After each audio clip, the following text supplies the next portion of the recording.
شکریہ کامران بھائی دیکھیں IMF کا جو مین جو ایمفیسس ہوتا ہے وہ ایک نمبر پہ ہوتا ہے، وہ ہوتا ہے پرائمری سرپلس، اور اس سال وہ چاہ رہے تھے کہ پرائمری سرپلس ہو 0.5% کا۔ تو اگر آپ کی GDP 1,05,000 ارب روپیہ ہے، 105 ٹریلین روپیہ، تو وہ چاہ رہے ہوں گے کہ 525 ارب روپیہ آپ کا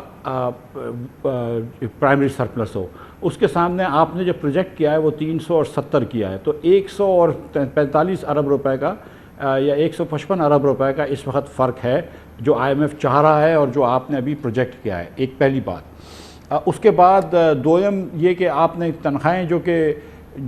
جو بجٹ کی ہوئی تھیں اور جو ایکچول بڑھائی ہیں، میں سمجھتا ہوں اس میں شاید کوئی فرق آیا ہے۔ حکومت نے شاید بجٹ 20% کی ہوئی تھی، لیکن آج کیبنٹ کی میٹنگ کے بعد 35% اور 30% بڑھائی ہیں، تو تقریباً 100 ارب روپیہ اس میں لگ جائے گا، تو یہ 250 ارب کا فرق ہے۔ نمبر 3 یہ ہے کہ پھر حکومت کے پروجیکشنز کو کیا IMF مانتا ہے کہ نہیں مانتا۔ جو حکومت کہہ رہی ہے کہ ہم اتنے اخراجات کریں گے، کیا IMF کیا اس سے ایگری کرے گا؟ حکومت کہتی ہے کہ اتنی ٹیکس جمع ہو جائیں گے ہمارے، تو کیا اتنا IMF ایگری کرے گا کہ ہاں اتنے پیسے جمع ہو سکتے ہیں؟ اور اگر یہ سب چیزیں مان بھی جائے، پھر بھی اس وقت کم از کم 200-250 ارب روپے کا فرق ہے جو حکومت کو پورا کرنا پڑے گا۔ اور پرائم منسٹر صاحب نے یہ امید ضرور ظاہر کی ہے، اور اللہ کرے کہ یہ بات ہو جائے کہ IMF کا پروگرام ابھی بھی ہو سکتا ہے، لیکن اس وقت دیکھیے کامران بھائی، جو سب سے مشکل چیز اس بجٹ میں، جو سب سے خطرناک چیز اس بجٹ میں ہے، وہ یہ ہے کہ جو حکومت کے تخمینے کے حساب سے جو حکومت کا ریونیو ہوگا وہ 6,800 ارب روپے ہوگا، نیٹ فیڈرل ریونیو۔ پروونسز کو انہوں نے پیسے دے دیے، اس کے بعد 2,900 ارب روپے نان ٹیکس ریونیو شامل کر لیے، جس میں پیٹرولیم لیوی وغیرہ ہے، وہ سب شامل کرنے کے بعد حکومت کہتی ہے ہم 6,800 یا 6,900 ارب روپے ہمارے پاس ہوں گے، اور جو صرف سود دینی ہے آپ کو وہ 7,500 ارب روپے ہے۔ اس کا مطلب ہے کہ آپ کو سود دینے کے لیے قرض لینا پڑتا ہے، جس کو ہم ڈیٹ ٹریپ بولتے ہیں، کہ آپ اس جگہ پہ آ گئے جہاں پہ آپ کو سود دینے کے لیے قرض لینا ہے، تو آپ گڑھے میں مزید جا رہے ہیں۔ یہاں سے نکلنا بہت مشکل ہے، اور پھر اس کے لیے کوئی فنڈامنٹل اسٹرکچرل چینجز کرنے پڑیں گے جس کے تحت آپ نکل سکیں، ورنہ یہ سب سے بڑی مشکل بات ہے۔ دوسری جو مشکل بات ہے وہ یہ کہ آپ نے جو فرمایا کہ 7100 ارب روپے سے 9200 ارب روپے جانے کا مطلب ہے کہ آپ 30%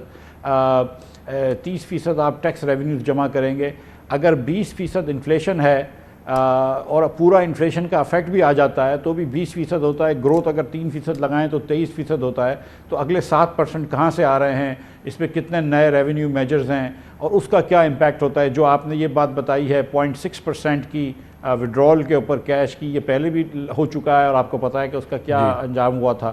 تو کچھ میجرز ایسے ہیں کہ جس کے اندر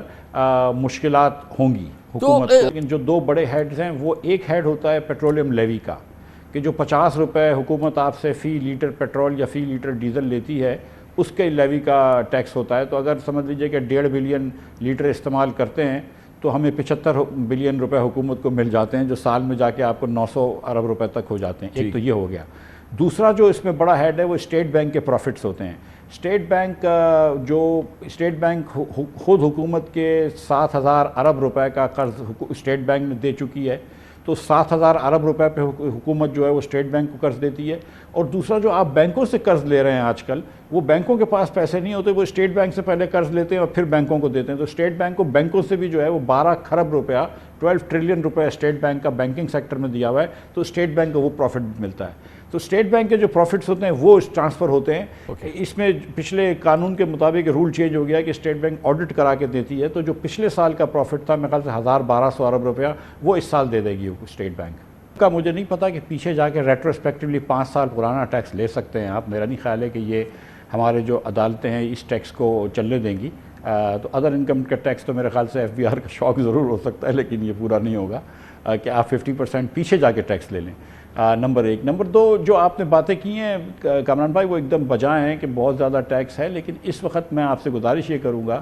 کہ جس ڈگر پہ ملک آ کے کھڑا ہے، جس نہج پہ ملک آ کے کھڑا ہے، اس وقت کوئی بہت زیادہ ریلیف آپ نہیں دے سکتے۔ آپ کی بات یہ بالکل بجا ہے کہ دکانداروں کے اوپر ٹیکس لگانا چاہیے تھا۔ ہمارے یہاں 22 لاکھ سے زیادہ دکانیں ہیں اور صرف 30,000 دکاندار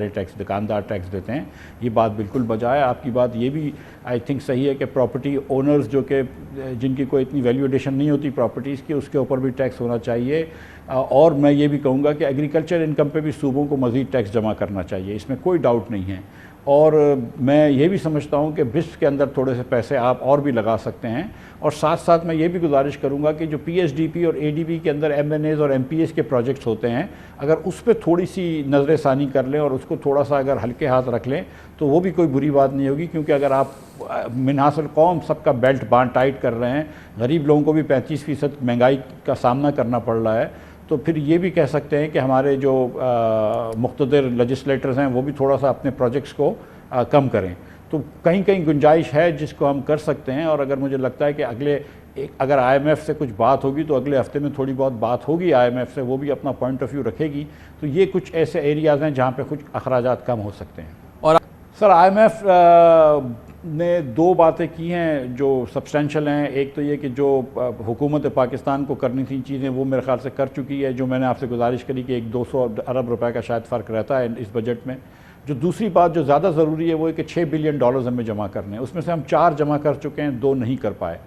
اب اس میں تھوڑی سی گیم جو ہے وہ امریکہ اور چائنا کی بھی ہے کہ شاید امریکہ یا مغربی ممالک یہ چاہتے ہیں کہ یہ جو 6 بلین ہیں یہ سارے کے سارے عرب ممالک اور چین وغیرہ پیسے دیں، اور چین کی یہ سوچ ہے کہ اگر ہمارے بینکس تو آلریڈی پاکستان میں پیسے واپس ری رول کر رہے ہیں، مغربی ممالک نے، مڈل ایسٹرن بینکوں نے تو پیسے واپس رول لیے، تو ہم مزید کیوں پیسے دیں؟ تو وہ تھوڑی سی ہم جیو پالیٹکس میں بھی پھنسے ہوئے ہیں، اور ظاہر ہے کہ ہم نے کچھ بہت زیادہ تاخیر بھی کر دی۔ یہ چیز نومبر میں اگر ہو جاتی تو آسانی سے ہو جاتی، خوش اسلوبی سے ہو جاتی۔ آپ کے اوپر آئی ایم ایف کو نہ صرف کہ ٹرسٹ نہیں ہے بلکہ آئی ایم ایف کو یقین ہے کہ جب آپ کو پیسے دے گا تو آپ پھر صراط مستقیم سے ہٹ جائیں گے۔ تو یہ کچھ چیزیں کریڈیبلٹی کی بھی ہیں اور کچھ انٹرنیشنل پالیٹکس بھی ہے۔ لیکن کامران بھائی کئی عرصے پہلے بھی آپ کے شو میں آیا ہوں، جب بھی آیا ہوں تو میں نے یہی ایک گزارش کی ہے کہ جس قسم سے، جس کو واشنگٹن کنسنسس بولتے ہیں یا بریٹن ووڈز آرکیٹیکچر بولتے ہیں، دنیا کا جو مالیاتی نظام سیٹ اپ ہے، اس میں آئی ایم ایف سے ہم کو نجات نہیں مل سکتی اس وقت۔ ہم کو آئی ایم ایف سے یہ کام کرنا ضروری ہے، اور جو ہم نے تاخیر کی وہ کی، ہم نے بڑی بڑی باتیں کر لی لیکن اس کے کوئی فائدہ نہیں ہوا۔ ہم کو آئی ایم ایف کے پاس جانا پڑے گا، کوئی پلان بی نہیں ہو سکتا، کوئی پلان سی نہیں ہو سکتا۔ معاذ اللہ حاکم بدن اگر ہم ڈیفالٹ بھی کرتے ہیں تو اس کے بعد بھی آئی ایم ایف کے پاس جانا پڑے گا۔ تو بہتر یہی ہے کہ ہم جو ہے وہ یکسوئی کے ساتھ آئی ایم ایف کے ساتھ بیٹھیں، دیکھیں ان کی کیا بات ہے، پھر دیگر ممالک کے پاس جائیں، ایک پلان لے کر جائیں دیگر ممالک کے پاس، مغربی ممالک، چین اور عرب ممالک کے پاس، کہ دیکھو یہ پلان ہے۔ میں نہیں سمجھتا ہوں کہ کوئی بھی ملک چاہتا ہے کہ ہم ڈیفالٹ ہوں، کہ یہ ہمارا پلان ہے، اس طرح ہم پورا کریں گے، یہ ہمارا فیوچر کا پلان ہے، یہ ہمارے بجٹ کی سٹرکچرنگ ہے، اور پھر اس کے بعد جا کے آپ لے سکتے ہیں۔ اگر 4 بلین لے لیے تو 2 بلین کو